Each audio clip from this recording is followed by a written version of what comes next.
আমলটা বেশি পছন্দনীয় আপনি আমাদেরকে বলে দেন ওই আমলটা আমরা করব। আল্লাহ নবী একটু চুপ রইলেন। আল্লাহর পক্ষ থেকে জিবরাইল আমিন চলে আসলেন। জিবরাইল আমিন ঈসা নবীকে জানায়া গেলেন, ওগো নবীজি, ইন্নাল্লাহা ইউহিব্বুল্লাযীনা ইউকাতিলুনা ফী সাবিলিহি সাফফান কাআন্নাহুম বুনিয়ানুম মারসুস। সীসাঙ্গালিত প্রাচীর যেমন মজবুত, এমন মজবুত হয়ে ঈমানদাররা যখন যুদ্ধের মাঠে তলোয়ার নিয়ে দাঁড়ায়া থাকে, ওই সময়ের ইবাদতটা আমার আল্লাহ বেশি পছন্দ করেন। সাহাবায়ে কেরামকে খুশি করতে গিয়ে আল্লাহ কোরআনের আরেকটা আয়াত নাযিল করেছেন আর জানায়া দিলেন, ও ঈমানদারেরা, ঈমানদারদেরকে আল্লাহ তখন বেশি পছন্দ করে যখন ঈমানদারেরা যুদ্ধের মাঠে আক্রমণের জন্য কাতারবন্দী হয়ে দাঁড়ায়। ইউকাতিলুনা ফী সাবিলিহি সাফফান, কাতারবন্দী হয়ে যখন দাঁড়ায়, বোঝা গেল যুদ্ধে না নামা পর্যন্ত সাহায্য আসে না। যুদ্ধে না নামা হাত পা গুটায়া খালি সাহায্য চাইবেন, এটা বোকামি, এটা মুনাফিকের কাজ। ঘরে বসে থাকে আল্লাহর সাহায্য পাওয়া যায় না, জোরে কোন ঠিক কিনা? আরে যুদ্ধের মাঠের বিজয় তো হরের কথা, আপনার আমার রিজিকের ব্যাপারে আল্লাহ কি বলছেন? ইজা বুজিয়াতিস সালাতু ফান্তাশিরু ফিল আরদ, নামাজ শেষ হয়ে গেলে জমিনে বিচরণ করো, ওয়াবতাগু মিন ফাদলিল্লাহ, আল্লাহর ফজল আর করম, রিজিক হালাল পথে তালাশ করো। রিজিক খাইতে ওই তালাশ করন লাগে। আর দেশ বিজয় করবেন, নিজেদের নিরাপত্তা নেবেন, ইসলামের পতাকাকে হোল্ডিং করবেন। আপনি ঘরে বসে থেকে দোয়া করলেই শুধু চলবে না, মাঠে নাইমা কাজ এবং দোয়া একসাথে চালাইতে হবে, জোরে কোন ঠিক কিনা? আমরা তো বর্তমানে জেহাদের নাম উঠলে একবারে কাঁপা উঠি। আর আমাদের বিগত কয়েকটা শাসক গেছে এই দেশে মুসলমানদেরকে জঙ্গি টঙ্গি নাম কয়া ইচ্ছা মতে দিছে সমাজের কাছে বসায়া। মূলত তারা ছিল ক্ষমতা লোভী মুনাফিক। আর জোরে কর না, একজনে কয় না কিতা ওটা ধরে, হ্যাঁ এত ডরাইলে আর এই দেশে বর্তমানে এই অনুষ্ঠান হইতেন না। এত ডরাইেন না। কি ভাবতেছেন? ফিলিস্তিনের চিন্তা করতেছি, ফিলিস্তিনের জন্য দোয়া করতেছি। ফিলিস্তিন তো আপনার দেশও হওয়ার পথে ছিল, কথা কম না? আপনার দেশ ফিলিস্তিন হওয়ার পথে ছিল। এখনো সময় আছে, এই অপশক্তিকে রুখে দিতে হবে, অন্যথায় ফিলিস্তিনের মতো আমার আপনার মা বোনকে, বাচ্চাকে, ভাইকে, বোনকে হত্যা করবে, সন্দেহের কোনো অবকাশ না। কি ভাবতেছেন? খুব সতর্ক মুসলমান, যে যাই করুক মুসলমান মুসলমানের বন্ধুত্ব থাকতে হবে, জোরে কোন ঠিক কিনা? কিন্তু খেতে কামারে কাজ করে এই দেশটাকে উর্বর করার, অর্থনীতি সচ্ছল রাখার চেষ্টা করে, জোরে কোন ঠিক কিনা? পাশাপাশি আমার দেশের অনেক মানুষ প্রবাসী আছে। প্রবাসী ভাইয়েরা বিভিন্ন দেশে চাকরি করে, ব্যবসা করে, শ্রম বিক্রি করতেছে। শ্রম বিক্রি করে এই দেশ উন্নত করতেছে। তারাই মূলত দেশপ্রেমিক। আর যারা কয়েকদিনের লাগে আয়ে নির্বাচনের আগে, এরা দেশপ্রেমিক না, এরা নিজের পেট প্রেমিক। আপনার পেটটাকে ওয়াশ করে 50 টাকা আর 60 টাকার চা খাওয়ায়া আপনাকে কিনা নিয়ে যেতেছে 5 বছরের জন্য, আপনার খবরও না। এই জন্য সতর্ক হবেন। দেশপ্রেমিক সত্যিকারের প্রার্থী যারা হবে তাদেরকে সমর্থন দিবেন। মুসলমানদের পথে যারা আগায়, একজন দাঁড়াইছে মনে করেন এগান জায়গা এরে না, আরেকটা দাঁড়াইছে সিগারেট কা, ইটারে দিতে পারেন, কারণ তুলনামূলক ইটা বালা, সিগারেটটা ভালো না গাঞ্জা থেকে। আচ্ছা, আরেকটা দাঁড়াইছে মনে করেন গাঞ্জা ওখানা, সিগারেট ওখানা, ইটারে দিতে পারেন। আবার একটা একটু বালা আছে 5 ওয়াক্ত নামাজ পড়ে, এইটারে দিতে পারেন। অর্থাৎ যতটুকু ভালো মানের প্রার্থী পাবেন, ইমানদার, ওই ইমানের মজবুতিওয়ালা যে ব্যক্তিটা, সবচেয়ে শ্রেষ্ঠ ব্যক্তিটা, তারে সমর্থন দিবেন। এটা আমার পক্ষ থেকে পরামর্শ। বাকি চা রুটি খাওয়ার অভ্যাস থাকলে এটা দেখেন, পৃথিবীতে মুসলমান বর্তমানে নির্যাতিত। এটা বর্তমান প্রেক্ষাপট। এই প্রেক্ষাপট নিয়ে সবাই কথা বলে, এটাই নিয়ম। এবং এটা সাধারণ প্রেক্ষাপট না, একটা স্পর্শকাতর বিষয়। ফিলিস্তিনের নির্যাতনটা নতুন নয়। ফিলিস্তিনের নির্যাতন এর আগেও ছিল। এর আগেও কি ছিল? ফিলিস্তিনে নির্যাতন করার আগে নির্যাতন করছে আফগানিস্তানে, করছে কি করছে না? মুসলমানদেরকে আফগানিস্তানে নির্যাতন করে নিষ্পেষিত করতে পারে নাই, 20 বছর চেষ্টা করছে ওয়াশিংটন, ঠিক না? আমেরিকা কয় বছর চেষ্টা করছে? 20 বছরের পূর্বে সময়। কিন্তু আফগানের জায়গাতে আছে, মূলত আফগান তার জায়গাতে দাঁড়ানোর মতো অবস্থান রাখে না, অবস্থান হইল মুসলমানের খাতিরে। জোরে বলেন ঠিক কিনা? দেখেন, ফিলিস্তিন সহায়তা দেখাইছিল, সহায়তা। দ্বিতীয় বিশ্বযুদ্ধের সময় এদের থাকার কোনো জায়গা ছিল না, এরা নৌকা পথে ভাসত, কোন দেশ তাদেরকে জায়গা দিত না। এই কারণে তারা ভিক্ষা চাইছিল, ভিক্ষা, যে আমাদেরকে থাকার মতো একটু জায়গা দেয়। তাদেরকে জায়গা দেওয়ার পরে তারা আস্তে আস্তে বসত বিটা আস্তে আস্তে জবরদখল শুরু করছে। জবরদখল কি? আপনার কাছ থেকে কিনছে 500 আর লাইল বানছে 800। এমন আছে না নাই? এমন আমরা দেশও আছে না নাই? এমন ইহুদি প্রকৃতির মানুষ আছে। আরেকটা ইহুদি প্রকৃতির মানুষ হইলো আমরা দেশের নিয়ম হইলো, খেতে দা তুলতে গেছে, কুবায়া কুবায়া খেটার কাঁচাটার কাটে কি কাটে না? এই উষা লাইল আছে, এখন আর লাইল নাই, ঠিক না? এই মোটা লাইল আছে, দুই পাশের খেতে নিয়ে গেছে। এটাও কিন্তু একটা ইহুদি চরিত্র। মনে করেন না খালি ইহুদিদের কাছে খারাপ চরিত্র আছে, ইহুদিদের চরিত্র আমাদের দেশের কৃষকের মধ্যে আছে, আছে না নাই? আছে। এগুলো কি রাগ হল না? ছেড়ে দেওয়ান, ছেড়ে দেওয়ান, ছেড়ে দেওয়ান ইমানদারের কাজ, ঠিক না বেটি? এই নির্যাতন আবার কাশ্মীরেও আছে, আছে না নাই? কেরে দোষ কি? তারা মুসলমান। দোষ কি? মুসলমান। বর্তমানে ভারতেও চলতেছে, ঠিক কিনা বলেন? ওয়াকফ আইন বুঝেননি? বাপদাদা 14 গোষ্ঠী জায়গা দিয়ে গেছে মসজিদ, এই জায়গা বলে সরকারে নিব না, মসজিদ ভেঙে নেব। মুসলমান শাসকরা 600 বছরের ঊর্ধ্বে সময় শাসন করছে ভারতবর্ষ, পাকিস্তান, বাংলাদেশ, ভারত, মায়ানমার মিলাইয়া এটাকে ভারতবর্ষ। এই উপমহাদেশ শাসন করছে 600 বছরের ঊর্ধ্বে সময় মুসলমানরা। তে মুসলমানরা জায়গা ওয়াকফ করে দিয়ে গেছে, মসজিদ, মাদ্রাসা, বিভিন্ন গুরুস্থান, আছে না নাই? ঈদগাহ মাঠ, সবগুলো ওয়াকফ আইনের মাধ্যমে যে এগুলো সরকার নিয়ে যাবে, এই আইন ফাঁস করে মুসলমানের উপর নির্যাতন শুরু করছে। করছে কি করছে না? এখন প্রশ্ন হইল, মুসলমান নির্যাতিত হয় কেন, অন্যরা নির্যাতিত হয় না কেন? অন্যরা তো আরামে আছে, ইহুদিদের উপর কেউ হাত দেয় না, খ্রিস্টানদেরও কেউ কিছু কয় না, ঠিক কিনা? কিছু কয় না। গোটা মুসলিমে কয়েকজন হিন্দু থাকে, তাদেরকেও কেউ কিছু করে না। আবার দেখা গেছে শিখ জাতি আছে, শিখদেরও কেউ কিছু কয় না। তাইলে আমরা মুসলমানদের উপর নির্যাতন কেন? প্রশ্ন জাগে কি জাগে না? এই মর্মে কয়েকটা কথা বলবো, যদি আল্লাহ তৌফিক দেয়। জোরে বলো না আমিন। আল্লাহ বলছেন, তোমাদের উপর নির্যাতন বন্ধ হবে তখন যখন তোমরা প্রকৃত ঈমানদার হতে পারবে। কি হইতে পারবে? প্রকৃত আসল ঈমানদার হতে হবে, নামের ঈমানদার না। আচ্ছা বলেন তো, আসল ঈমানদার যে, সে কি কোনদিন এই দেশের ক্ষতি চাইতে পারে? কথা বুঝছেন? পারে না। তাহলে এই দেশের মাঝখান দিয়া যে রাস্তা দিছে, হে আসল ঈমানদার।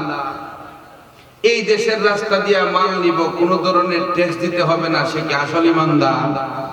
বলছে তো তাহাজ্জুদ করে, বলছে তো সে নামাজি, বলছে তো সে কোরআন কি করে সকালবেলা তেলাওয়াত করে। আসলে এইগুলো ভাকা বলি দিয়া মানুষের মন কাইরা নিছে। জোরে কোন ঠিক কিনা? প্রকৃত ঈমানদার আমরা হতে পারি না। আমাদের শাসক সৌদি থেকে নিয়ে একবারে তুরস্কের এরদোয়ান সহকারে যত দেশের মুসলিম রাষ্ট্রগুলি আছে, এরা যদি সবাই একসাথে বলে যে আমাদের ক্ষমতা থাকুক আর যাক, আমরা ইউনিটি করব, হাতে হাত রেখে মুঠ শক্ত করব, দেখি আমাদেরকে কে নিচে নামায় দিতে পারে। এই বিশ্বে এমন কোন শক্তি নাই এদেরকে প্রতিহত করবে, জোরে বল ঠিক কিনা। কিন্তু চিন্তা করে কি আমারটা ঠিক থাক, ও যেখানে মন চাই সেখানে যাক, আমারটা ঠিক থাক, সৌদির বেটা কয় এই ফিলিস্তিন যেমনি তেমনি যাক, বুঝছেন নি? আমারটা ঠিক থাক, বাংলাদেশ যেমনি মন তেমনি যাক, আমারটা ঠিক থাক, বাংলাদেশের মানুষের মাথার উপর দা রেলগাড়ি চালায়া যাক। কথা কয় এই চিন্তা করার কারণে, এই মুনাফিক চরিত্রের মানুষগুলো শাসক হওয়ার কারণে, এই মুনাফিক চরিত্রের শাসকদের নির্যাতনের শিকার সাধারণ মুসলমান। এই জন্য সতর্ক থাকতে হবে, ভবিষ্যতে আর কোনো মুনাফিককে আমরা সমর্থন দেব না, সেরকম ঠিক কিনা। প্রকৃত দেশপ্রেমিক যারা, তাদেরকে আমরা সমর্থন দেব। রাজি তো ইনশাআল্লাহ? দেখেন আল্লাহ আমাদেরকে কি কয়, ওয়া'দাল্লাহুল্লাযীনা আমানু ওয়া আমিলুস সালিহাত।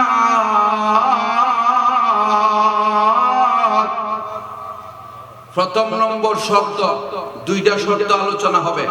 প্রথম নম্বর শর্ত হইল আল্লাহ তাআলা ওয়াদা দিবেন ওই মানুষগুলোকে যারা আমানু, ওয়া'দাল্লাহুল্লাযীনা আমানু, যারা প্রকৃত ঈমানদার হয়ে গেছে।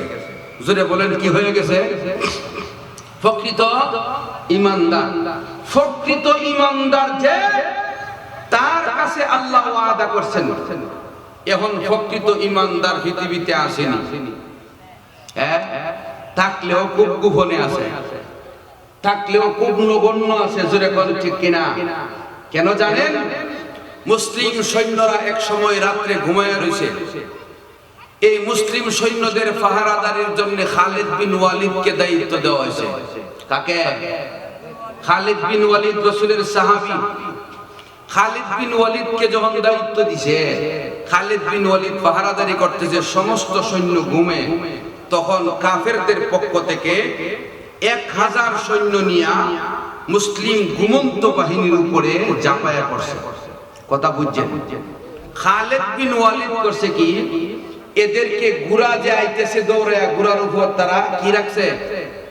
তরবারি। ওইটা সৈন্য নিয়ে আইতেছে, দেখে খালিদ বিন ওয়ালিদ একাই রাস্তায় দাঁড়ায় গেছে। দাঁড়ায়া যেটা যেদিকে আসে ওই দিকে আঘাত করতেছে, ঘুরে ঘুরে আঘাত করতেছে। আঘাত করতে করতে কয়েকশো যখন ফলাইয়া দিছে, বাকিগুলো এমনি ফলাইয়া গেছে। বাকিগুলো কি করছে? ফলাইয়া গেছে। এখন কথা হইল, খালিদ বিন ওয়ালিদ যখন সকাল হয়েছে বা অস্ত্রের জঞ্জনানিতে সাথীরা উঠছে, যুদ্ধ শেষ হওয়ার পরে দেখছে মুসলমান সৈন্যরা বালাই আছে। মুসলিম সৈন্যরা জিজ্ঞাসা করলো, এ খালিদ, তুমি আমাদেরকে ঘুম থেকে জাগাইলা না কেন? একা একা কেন আক্রমণ করতে গেলাম? খালিদ বিন ওয়ালিদ বলে, আমি একা আক্রমণ করলে অসুবিধা কি? কোনা অসুবিধা আছে, কোনা কোনো অসুবিধা নাই। কেন গো? কারণ হলো আল্লাহ তাআলা কোরআনে বলেছেন, কাফেরদের হৃদয় মৃত, মুর্দার 1000-এর বিরুদ্ধে আমি একজন জীবিত মানুষ, লড়াই করা কোনো ব্যাপার না। এবার বলেন তো, কাফেরদের অন্তর মৃত, ঈমানদারদের অন্তর জীবিত। এই কথাটার উপর খালিদ বিন ওয়ালিদের কত দৃঢ় বিশ্বাস ছিল। এই কারণে 1000 কাফেরদের সৈন্যদের বিরুদ্ধে খালিদ বিন ওয়ালিদ একাই দাঁড়ায়া গেছে। ওই খালিদ বিন ওয়ালিদের মতো একজন ঈমানদারের বড় অভাব। 200 কোটি মুসলমানের বিশ্বে একজন খালিদ বিন ওয়ালিদ নাই, জোরে কোন ঠিক কিনা? ও ভাই, হযরত ওমর রাদিয়াল্লাহু তাআলা যখন খেলাফত চালাইতেছিলেন, খেলাফত কালে উনি অর্ধ পৃথিবী শাসন করতেন। 55 লক্ষ বর্গ কিলোমিটার জায়গা ওমর ইবনুল খাত্তাব একা শাসন করেছেন। এমত অবস্থায় ওমর ইবনুল খাত্তাব রাদিয়াল্লাহু তাআলা আনহু রাসূলের এক সাহাবীকে ডাইকা বলছে, রে রাসূলের সাহাবী আবু উবাইদা আর মদিনায় বসে থাকা দরকার নাই, তরবারি নিয়ে বাহির হয়ে যা, আল্লাহর ঘর মসজিদে আকসা বিজয় করতে হবে। কথা মন দিয়ে শুনবেন।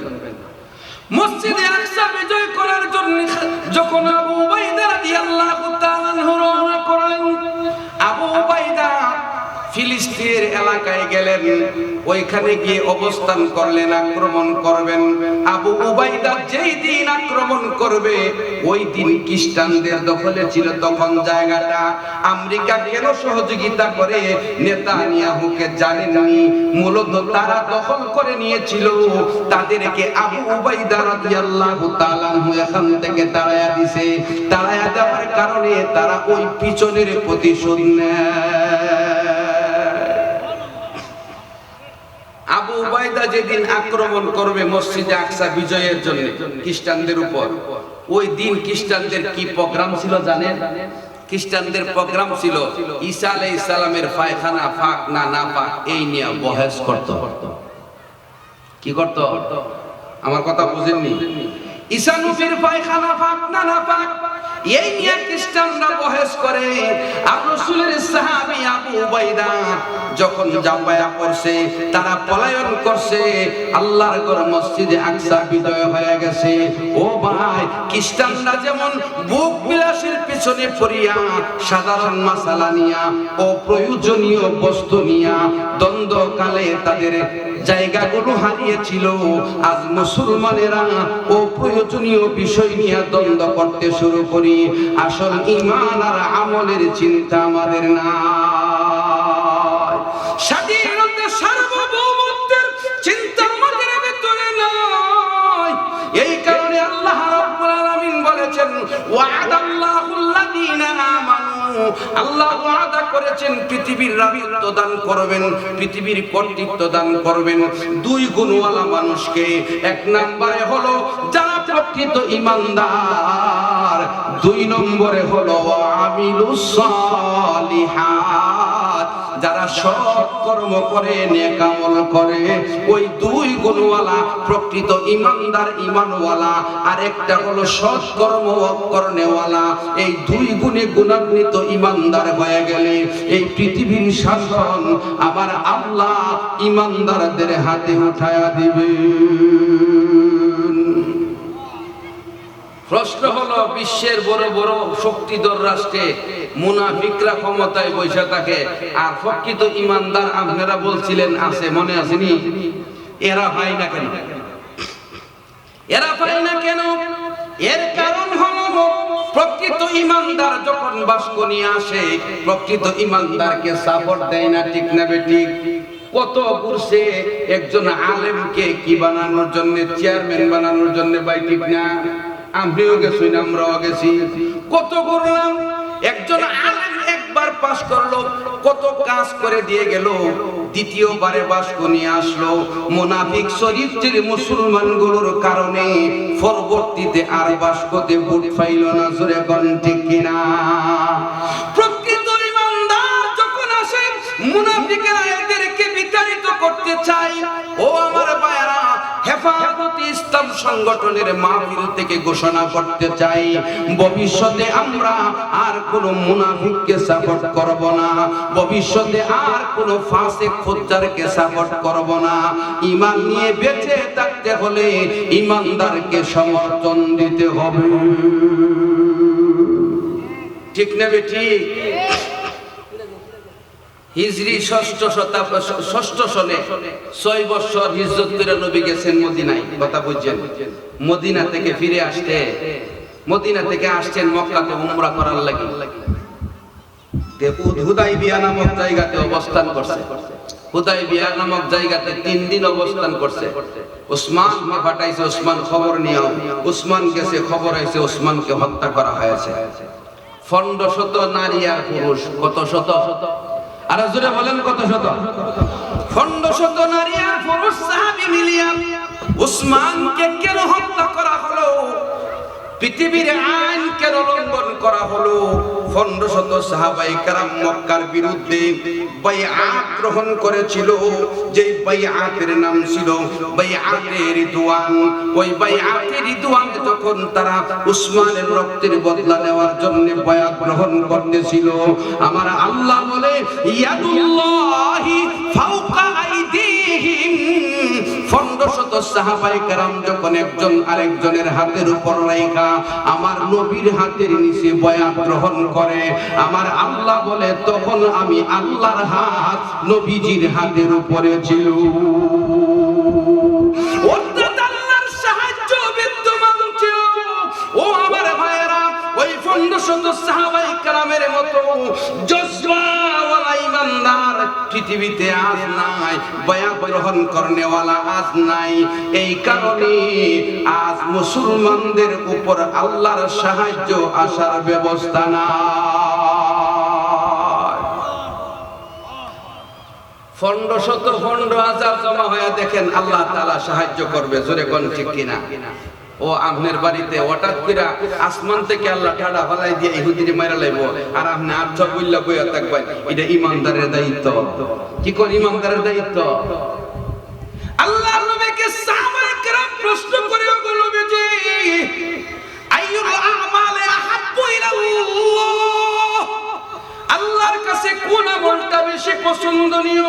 আপনি আমাদেরকে বলে দেন, ওই আমলটা আমরা করব। আল্লাহ নবী একটু চুপ রইলেন। আল্লাহর পক্ষ থেকে জিবরাইল আমিন চলে আসলেন। জিবরাইল আমিন ঈসা নবীকে জানায়া গেলেন, ওগো নবীজি, ইন্নাল্লাহা ইউহিব্বুল লাযীনা ইউকাতিলুনা ফী সাবিলিহি সাফফান কাআন্নাহুম বুনিয়ানুম মারসুস। সীসাঙ্গালিত প্রাচীর যেমন মজবুত, এমন মজবুত হয়ে ইমানদাররা যখন যুদ্ধের মাঠে তলোয়ার নিয়ে দাঁড়ায় থাকে, ওই সময়ের ইবাদতটা আমার আল্লাহ বেশি পছন্দ করেন। সাহাবায়ে কেরামকে খুশি করতে গিয়ে আল্লাহ কোরআনের আরেকটা আয়াত নাযিল করেছেন আর জানায়া দিলেন, ও ইমানদারেরা, ইমানদারদেরকে আল্লাহ তখন বেশি পছন্দ করে যখন ইমানদারেরা যুদ্ধের মাঠে আক্রমণের জন্য কাতারবন্দী হয়ে দাঁড়ায়।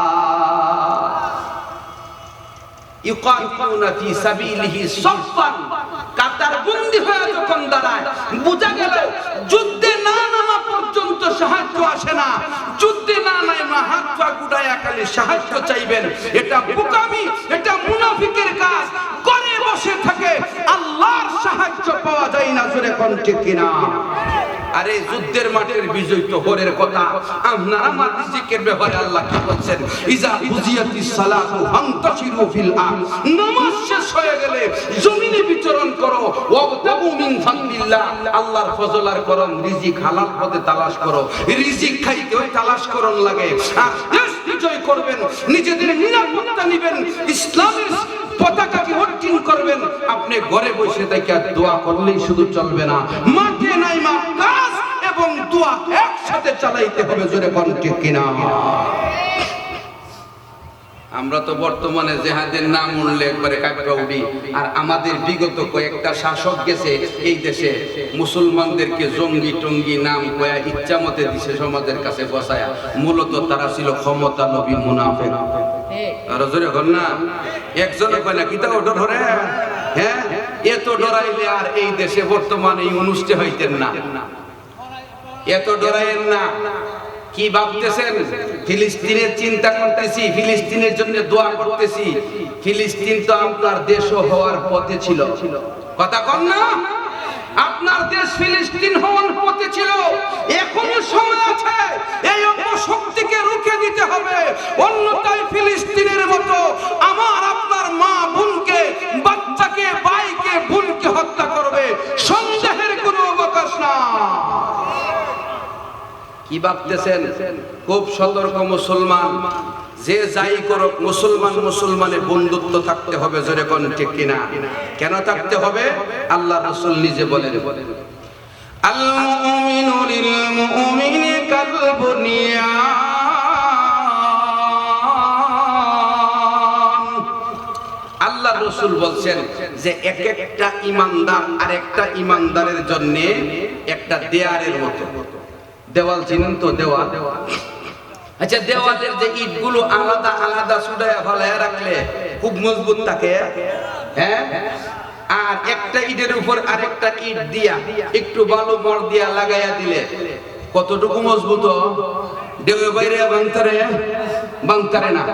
আল্লাহ রাসূল বলে আল মুমিনু লিল মুমিনি কাল বুনিয়ান, এক একটা ঈমানদার আরেকটা ঈমানদারের জন্য একটা ইটের মতো। একটা ইট ইয়াসুদ্দু বাযুহু বাযা, একটা ইট যেমন আরেকটা ইটকে মজবুত করে দইরা দেওয়ালটাকে শক্ত করে। মুসলমান ইউনিটিটা, মুসলমানদের সমর্থনে যারা আছে সবাই যদি এক হয়ে যায়, ঐক্যবদ্ধে আসতে পারে, তখন ঈমানদারের শক্তি বাড়িয়া যায়। এই জন্য মুসলমানের বন্ধুত্ব থাকতে হবে, জোরে কোন ঠিক কিনা? আমরা দেশে একটা কথা আছে, কিচ্ছু লোক ওরা দোকান দুইটা কমে দে জায়গা দাদার ধারে আছে না নাই? আরে কথা বলেন না কেন? আরেক মুসলমান ভাই দোকান দিয়ে বই রয়েছে, এর কাছে জানা কেরে 2 টাকা কমে দেন। আরে যে লোক 2 টাকা কমে দে, মালের কোয়ালিটি কি দেখেন না? কোয়ালিটির মধ্যে কি আসেনি? ব্যবধান আসেনি? একটার মধ্যে 20টা সিফা কিনছে 5 টাকা কমে, 2 টাকা কমে বেচতে লাভের চেয়ে 3 টাকা লাভ, জোরে হন ঠিক কিনা? আর এক বেটা 20 আনছে, কোয়ালিটি 5 টাকা বেশি, এ বেটা 2 টাকা কমে কেমনে দিব? এই জন্য বলবো মুসলমান ভাইয়ের দোকানকে শক্তিশালী করুন। আমার থেকে 2 টাকা লাভ করলে আমার ভাইয়ে করো। একটা ঈমানদার শক্তিশালী হোক, একটা ঈমানদার মজবুত হোক। উনার দোকানে যদি বছরে আমার কাছ থেকে একটা ঈমানদারের দোকানে 1000 টাকা আমার ঘর থেকে মালামাল কেনার কারণে লাভ করলো, সে তো আমার মসজিদে 200 টাকা চাঁদা দিব। কথা কন? আমার মাদ্রাসায় 10 টাকা চাঁদা দিব, আমার সমাজের ইতিমের জন্য টাকা দিব, আমার সমাজের একটা মেয়ের বিবাহের জন্য সাহায্য করব। তাইলে 2 টাকা আমি তাকে দিলাম, মানে আমার সমাজকে দিলাম, জোরে করে ঠিক কিনা? মুসলমানের দোকান ছেড়ে অন্যের দোকানে যখন চলে গেলেন, ওই টাকাটা এখান থেকে চলে যাবে কাকাতার পাড়ি দিয়া, আপনার দেশে আর থাকবে না। এই জন্য চিন্তা করে কাজ করবেন, খুব সতর্ক থাকবেন। আল্লাহ তাআলা বলছেন ঈমানদার হতে হবে। তখন সাহাবায়ে কেরাম, বলছিলাম হুদায়বিয়ার সন্ধির কথা, যখন বয়াত গ্রহণ করলো, আল্লাহ তাআলা সাহাবীদের প্রতি খুশি হয়ে গেছে। ও দুনিয়ার মানুষেরা, অনেক নাস্তিক মুরতাদেরা, অনেকেই যারা মুসলমানদের পক্ষে না, মুনাফিক চরিত্রের রাখয়, গাজাতে আক্রমণ হয়, এখানে মিছিল করলে কি হবে? ও ভাই, এখানে মিছিল করলে কি হবে না হবে সেটা বোঝার বিষয় না। উসমানকে মক্কায় হত্যা করেছে খবর শোনার পরে সাহাবায়ে কেরাম হাতে হাত রেখে বয়াত গ্রহণ করেছিল। ওই বয়াতের প্রতি আল্লাহ খুশি হয়ে গিয়েছিল। আমার আল্লাহ ঘোষণা দিয়েছিল, লাকাদ রাদিয়াল্লাহু আনিল মুমিনিন ইয ইউবাইউনাকা তাহতাশ শাজারা ফাআলিমা মা ফি কুলুবিহিম। ঠিক তেমনি ভাবে বিশ্বের যে কোনো জায়গাতে মুসলমান নির্যাতিত হলে তার পক্ষে নিজের সহমর্মিতা প্রকাশ করলে ওই জিনিসটা মহান আল্লাহর কাছে চলে যায়। আল্লাহ আমাদের প্রতি রাজি আর খুশি হয়ে যায়। বাংলাদেশের পণ্য যদি ব্যবহার করি, বাংলাদেশের কোম্পানি উন্নত হইব, ঠিক নেই? এই কোম্পানি উন্নত হইলে যাকাত দিব, মাদ্রাসায় দিব, মসজিদে দিব। ওই বেটা আমার দেশে না দিলেও কোম্পানির মালিকের দেশে সাহায্য করব নি? শুধু তাই না, এই কোম্পানিটা দিন দিন বড় হইলে কাজকর্ম করনেওয়ালা কর্মচারী বাড়বো, কর্মচারীটা আমার দেশের থেকে বাড়বো, জোরে কোন ঠিক কিনা? এই জন্য দেশীয় পণ্য ব্যবহার করবেন, ইসরায়েলি পণ্য বর্জন করবেন। রাজি আছেন ইনশাআল্লাহ? বৈশর বাজারে কি ইসরায়েলি পণ্য এখনো আছে? কি কোন আছে? আছে? যাদের দোকানে ইসরায়েলি পণ্য আছে জানায়া দেন, আপনারা কালকা থেকে ইসরায়েলি পণ্য আসা বন্ধ করেন, অন্যথায় আপনার দোকান বয়কট। আপনার দোকান থেকে কিচ্ছু নিব না, কিচ্ছু খাবো না, দেখবেন প্রত্যেকেই ইসরায়েলি পণ্য আর কিনবে না, জোরে কোন ঠিক কিনা? ওরা আমাদের কাছে ব্যবসা করে টাকা পয়সা নিয়ে আমাদের মুসলিম ইউনিটিকে দুর্বল করে দিচ্ছে, নিষ্পেষিত করে দিচ্ছে। পৃথিবীর ইতিহাসে গাজার, ফিলিস্তিন, রাফার মতো নির্যাতন কোথাও হয় নাই। পৃথিবীর সৃষ্টি থেকে নিয়ে অদ্যাবধি পর্যন্ত এমন নির্যাতন আর কোথাও হয় নাই। এই জন্য বলবো, ন্যূনতম যারা পরিমাণ ঈমান যদি কারো অন্তরে থাকে, তার দোকানে ইসরায়েলি পণ্য আনতে পারে না, পারে না, পারে না। পাশাপাশি যদি আনে, তার দোকান বয়কট, কেউ কিছু কিনতে যাবেন না। সে বেশক ইসরায়েলি লোকদের কাছে বেশক। কি কোন ঠিক কিনা? শুধু এটাই না, আমাদের আরো সতর্ক থাকতে হবে। আমরা নিজেদের দেশের পণ্য ব্যবহার করব, ঠিক নেই? যদিও একটু দুর্বল, আমার দেশটা সবল করতে হলে আমি আপনি সবাই মিলে কাজ করতে হবে, জোরে কোন ঠিক কিনা? আরে যারা বিভিন্ন মঞ্চে ওইটা দেশের নেতৃত্বের স্লোগান দেয়, দেশ স্বাধীনতার কথা বলে, দেশের সার্বভৌমত্ব রক্ষার কথা বলে, আর দেশের উন্নতির অগ্রগতির কথা বলে, মূলত তারা এই স্লোগানের মাধ্যমে রাজনৈতিক অঙ্গনে ব্যবসা করে। এই দেশের আলেম, এই দেশের মুসলিম সমাজ একমাত্র দেশের জন্য বন্ধু, জোরে কোন ঠিক কিনা? তারা স্লোগান দেয় না, কিন্তু খেতে খামারে কাজ করে এই দেশটাকে উর্বর করার, অর্থনীতি সচ্ছল রাখার চেষ্টা করে, জোরে কোন ঠিক কিনা? পাশাপাশি আমার দেশের অনেক মানুষ প্রবাসী আছে। প্রবাসী ভাইয়েরা বিভিন্ন দেশে চাকরি করে, ব্যবসা করে, শ্রম বিক্রি করতেছে। শ্রম বিক্রি করে এই দেশ উন্নত করতেছে। তারাই মূলত দেশপ্রেমিক। আর যারা কয়েকদিনের লাগে আয়ে নির্বাচনের আগে, এরা দেশপ্রেমিক না, এরা নিজের পেট প্রেমিক। আপনার পেটটাকে ওয়াশ করে 50 টাকা আর 60 টাকার চা খাওয়ায়া আপনাকে কিনা নিয়ে যেতেছে 5 বছরের জন্য, আপনার খবরও না। এই জন্য সতর্ক হবেন। দেশপ্রেমিক সত্যিকারের প্রার্থী যারা হবে তাদেরকে সমর্থন দিবেন। মুসলমানদের পথে যারা আগায়, একজন দাঁড়াইছে মনে করেন এগাঞ্জা এরে না, আরেকটা দাঁড়াইছে সিগারেট কা, ইদারে দিতে পারেন, কারণ তুলনামূলক ইটা বলা সিগারেটটা বানানো গাঞ্জা থেকে। আচ্ছা, আরেকটা দাঁড়াইছে মনে করেন গাঞ্জা ওখানা, সিগারেট ওখানা, ইটারে দিতে পারেন। আবার একটু বালা আছে, 5 ওয়াক্ত নামাজ পড়ে, সেইটারে দিতে পারেন। অর্থাৎ যতটুকু ভালো মানের প্রার্থী পাবেন, ইমানদার, ওই ইমানের মজবুতিওয়ালা যে ব্যক্তিটা, সবচেয়ে শ্রেষ্ঠ ব্যক্তিটা, তারে সমর্থন দিবেন। এটা আমার পক্ষ থেকে পরামর্শ। বাকি চা রুটি খাওয়ার অভ্যাস থাকলে এটা আমি একজন আলেম হিসাবে বা একজন দ্বীনি প্রচারক হিসাবে আপনাদের কাছে দাওয়াত পৌঁছানো আমার ইমানের দায়িত্ব, জোরে কোন ঠিক কিনা? এখন যদি কারো চেহারার দিকে চাই, আমি কথা কই, কথাটা করে কই, আর কারো লাল চাক দিকে কথা কই, এই ধরনের মন মস্তিষ্ক আমার অতীতে ছিল না, ভবিষ্যতে যেন আল্লাহ না রাখে, জোরে কোন আমিন। আরো জোরে বলেন আমিন। আমি আমাদের জয়দেরকান্দি বাজারকে নিয়ে গর্ব করি। আমি বলবো, আপনারা ইসরায়েলি পণ্য গিয়া দেখেন জয়দেরকান্দি বাজারে, একটা যদি ফান আমার বিচার করবেন। ফাইলে ফাইতে পারেন, কই ভাইবেন বাস্কুর ভিতর রেখে থইয়া দিছে, কোম্পানি আইলে ফেরত দিব আর রাখেন। তাইলে আমরা আপনারা বাইনা, কেউ বাইনা, হ্যাঁ আওয়ারটা হইল আমরা বাড়ি, ঠিক না? তাইলে আমরা হইলাম একে অপরের ভাই। তা আমরা পারলে আপনারা পারতেন না কেন? পারবেননি, পারবেননি। এই জন্য